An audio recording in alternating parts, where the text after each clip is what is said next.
Hello and welcome to our weekly IG Live. I'm very excited today because we are going to be focusing on the Louisville Book Festival. Sorry, I got to get my pronunciation right. But we're going to be talking with Melissa Gaddie, who just got on here. Thank you. I'm going to get her on here for you, telling us all about the book festival, how it got started, and also a little bit more about herself. There you are. Hello. Hello. Just my screen a little bit. So welcome. Why don't you maybe introduce yourself and tell us a little bit about the book festival? So my name is Melissa Gaddie, and I am the event or festival coordinator for the Louisville Book Festival, which is a newer festival. This is our third year, but the exciting thing is that this is our first year in person because COVID. So the past 2 years we've held the festival and it's been online, but this year we're going to be in person at the Kentucky International Convention Center in downtown Louisville. And we are so excited because we have over 100 authors from all kinds of diverse backgrounds and places across the U.S. We have local community partner exhibitors and sponsors, and we have all kinds of programming and entertainment for people who love books and who love to read. So for somebody who's never been to a book festival, what exactly is a book festival? Why would they want to go? Two reasons, the programming and the opportunity to meet authors and engage with them. So we are going to be in 3 different spaces of the convention center. They'll be in the entryway outside the ballroom area is where our community sponsors and exhibitors will be set up. And those are people that, organizations that share a love of reading and share a love of promoting literacy. So for example, the American Printing House for the Blind, which is located here in Louisville, is going to have a table, and we'll talk about some initiatives that they have. So you'll get to learn about what other people in the community are doing surrounding literacy. Then in the ballroom area is where most of our authors will be set up. So I jokingly call that area the gauntlet because there'll just be tables of all the authors set up with their books. So if there's once you see our schedule, if you recognize the name of an author and you want to see that, come talk to that person, you can come into the ballroom, walk through the gauntlet, meet the author, have a conversation with them. If you don't own one of the books that they have for sale at the festival, which I will, as an aside, say that we try to make sure that we're promoting authors who have recently published work. So you might find an author there who's published 10 or 15 books, and you might have the first couple of their series or first couple of they've published, but you haven't seen their newest release. So this is a chance to interact with their newest releases. But you can come talk to them, get your book signed and autographed, personalized, and then take it home with you as a souvenir. And then also, we'll have, like I said, the programming. So if you're just a book lover, and I don't mean just like that's all you are, but if you're not a writer, just someone who loves to read, there will be several of the authors presenting on the topics of their books or surrounding the topics of their books. We'll have panel discussions with, of the genres represented. So, we have several romance authors coming. So they'll come and talk about romance novels and, maybe about plot distinctions or whatever. Just talk about the crafting of romance novels. If you're a parent, we have tons of children's programming for little kids, like preschool age, all the way up to, young adult. So some of those authors will present on their work, or there'll be workshops and activities in the programming section.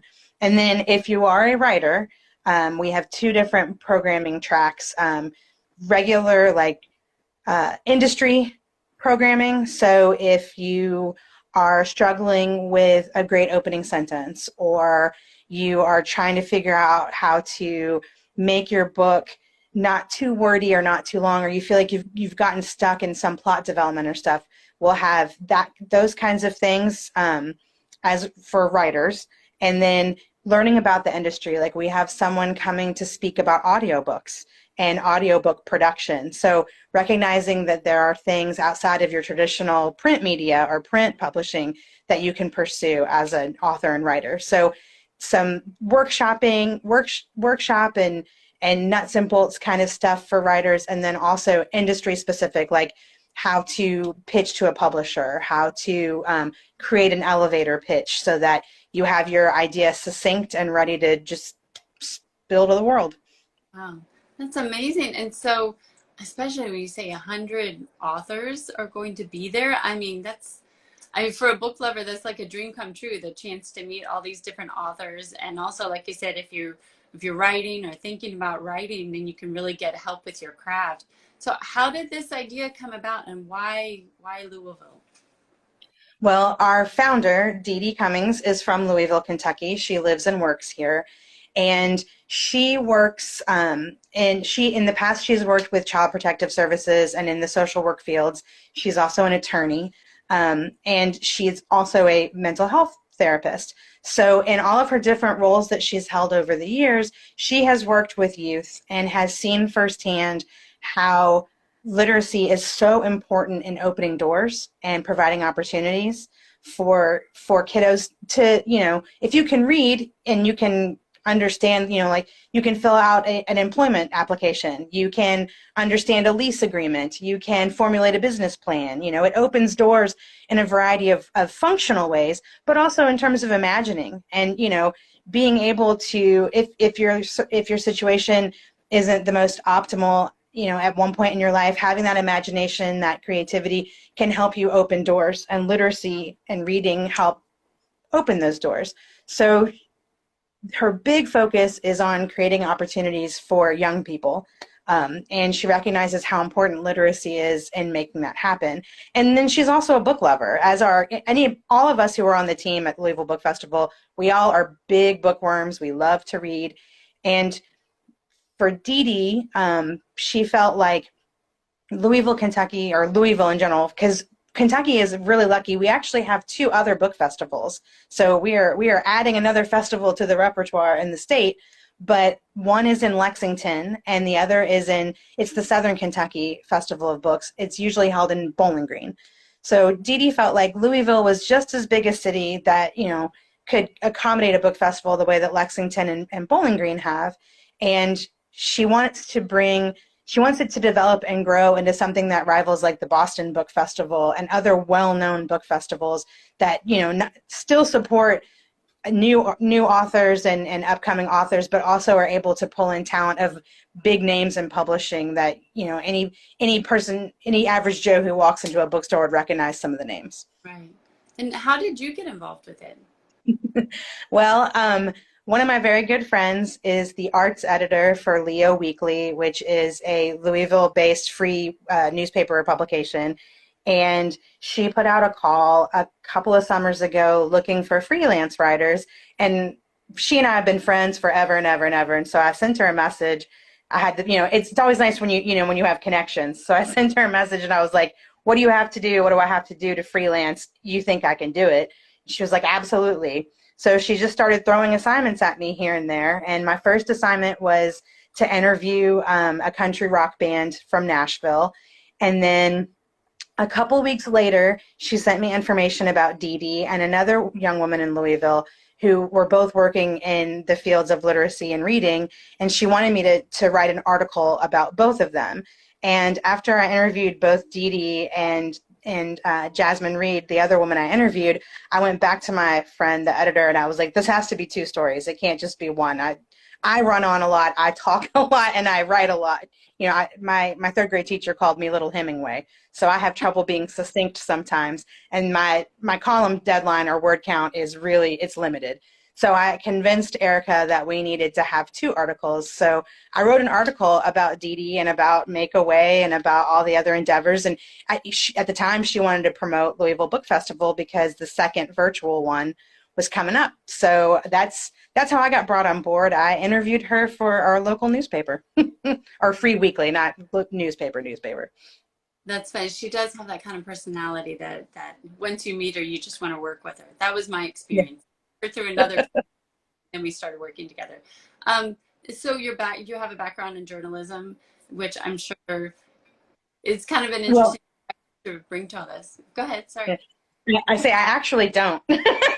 My degree is in fine arts, but I think probably my love of reading through my whole life has helped me, has just helped me develop, I guess, a voice. And I have great, I have great editors at the Leo. If I screw something up, they definitely fix it for me. They help with my sentence structure and my run-ons and things like that. But I think I enjoy hearing people's stories and learning about people and hearing about what makes them tick and where they've come from and things like that. And again, I think that's that natural curiosity, or what some people would call nosiness, comes from, again, loving to read and reading a lot and wanting to know what comes next. So I think that in a way, my literacy journey, my love of reading has helped to bring me to this point. I will say that in my past life, before I became a mom, I also played in several rock bands. So I wrote song lyrics, but that's very different from, from news writing or things like that. But I've always dabbled. I took a lot of English classes in college. Did you ever imagine yourself doing something like this? No, not at all. But it's been so much fun. I mean, just the possibilities, like seeing all, because we had over 271 people submit their books for this festival. So seeing all the rich creativity of people, again, all over the U.S., I don't believe we had any foreign applications. I think they were all U.S. based. But to see all these different books coming in and to see different perspectives and stories, and, that's really exciting, all that possibility. And to think about bringing some of these topics to Louisville and have the community engage and, with these authors and with these presentations and learning and talking, like that kind of stuff excites me. And how did you go about narrowing it down from all those people that submitted their books? How did you select who was actually going to be at the festival?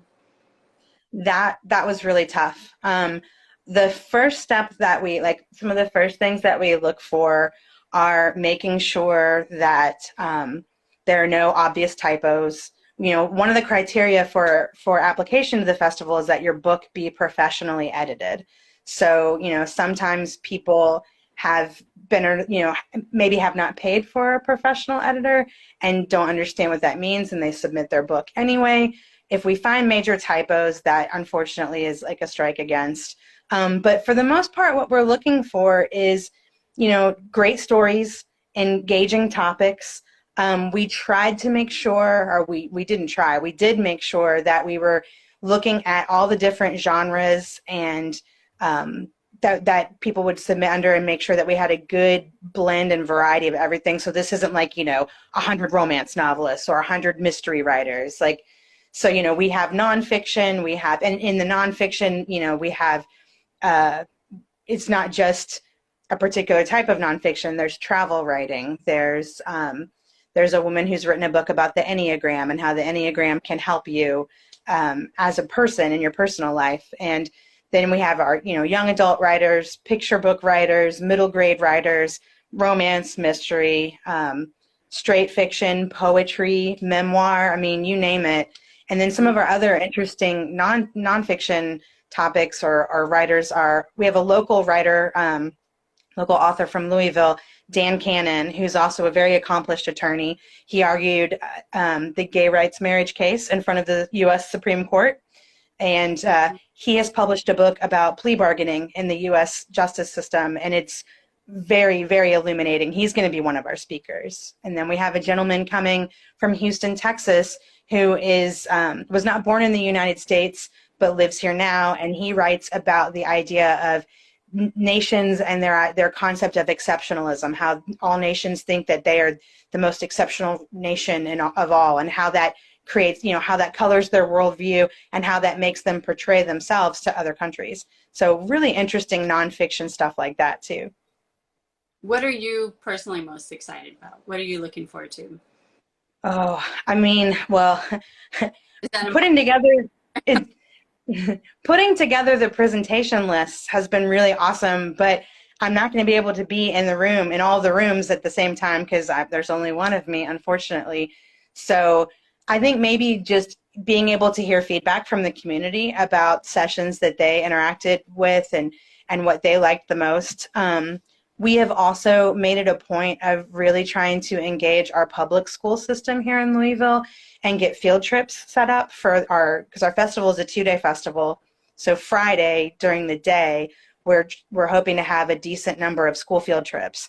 So I'm looking forward to seeing the kids come through and watching them move through the space and engage and interact with our authors and with some of the presentations that we've put together and things like that. But just, I mean, honestly, I think I'm most excited about seeing it in real life in person for the first time, because I know that Dee Dee had this vision and she's been trying to make it happen for 2 years, and the world has not necessarily worked with her. But this year it seems like everything is a go, and things seem to be in our favor. I'm going to knock on wood when I say that, but I'm just looking forward to seeing it all happen in real life. Oh, that's amazing. Especially after having it as a virtual event, to have it in person must be so exciting. And so if somebody wants to participate, either they want to attend or if they want to donate, because we should say this is a nonprofit. Yes, it is a nonprofit. Literacy, this is a great initiative to support. So if somebody wants to do that, how should they go about it? They can go to LouisvilleBookFestival.com, I believe it's .com, and they can there's a donate button on the website. If you search Louisville Book Festival, it will come up. And if you want to attend, it's free and open to the public, Friday and Saturday, October 28th and 29th, from 10 a.m. to 6 p.m. at the Kentucky International Convention Center. And for anybody who's watching this, I'll have this in the notes. I'll have the link either to their Instagram page, or once we have it up on YouTube, which will be later today, I'll make sure to put the website so they can do that. So. Awesome. Well, thank you so much for being on here. I want to be respectful of your time. I know we're coming up on the time limit, but it was so fun to talk to you. I have been watching all of the announcements and wishing I lived closer, because it just looks like it's going to be so cool. But I'm in California, so probably not. But maybe one year, maybe, who knows. But thank you for joining us and for all the hard work that you're doing. It's going to be a really amazing event. Oh, thank you so much. Yeah, we're really, really excited about it. And hopefully maybe next year you can come see it in person too. So, all right. Well, thank you. And thanks everybody who's watching. Thank you.